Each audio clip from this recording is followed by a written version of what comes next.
AB हा बोला. याच वेळी भाजपकडून वंदे मातरम गाण्याचं आयोजन करण्यात आलेलं आहे. पूर्ण वंदे युवा की आवाज मातरम म्हणून कार्यक्रम. युवा की आवाज म्हणून. मग युवा की आवाज म्हणजे काय असतं? हे वंदे मातरम म्हणजे युवा की आवाज, बाकी काय ना, बेरोजगारी, महागाई, नोकऱ्या, ही युवा की आवाज नाही आहे का? वंदे मातरमचा आणि भाजपचा संबंध आला कधी?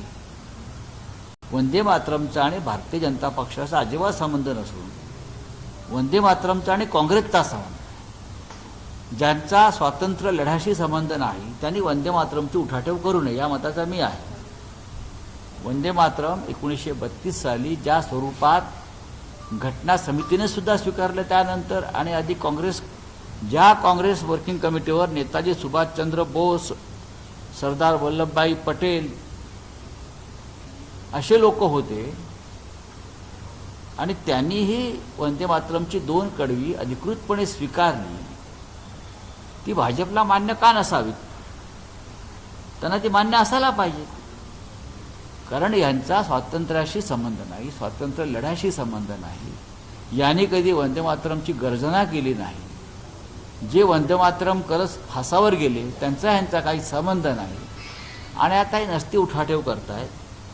या देशामध्ये कोणीही वंदे मातरमला विरोध केलेला नाही, हे लक्षात घ्या.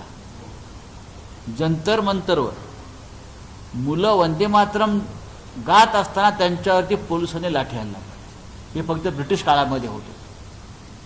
जंतर मंतरवर मुलींचे घोळके वंदे मातरम गात होते आणि पोलिसांनी येऊन त्यांना लाठ्या मारल्या, त्यांच्यावर पॅलेट गन चालवल्या आणि हे आता पुण्यामध्ये वंदे मातरम गात आहे. यांच्या बापदाद्यांचा एक तरी कोणी वंदे मातरम गात फासावर गेलाय का?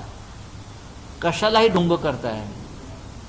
राहुल गांधी पुण्यात येत आहेत, तुम्ही स्वागत नाही करणार का? कारण तुमच्या मित्रपक्षातल्या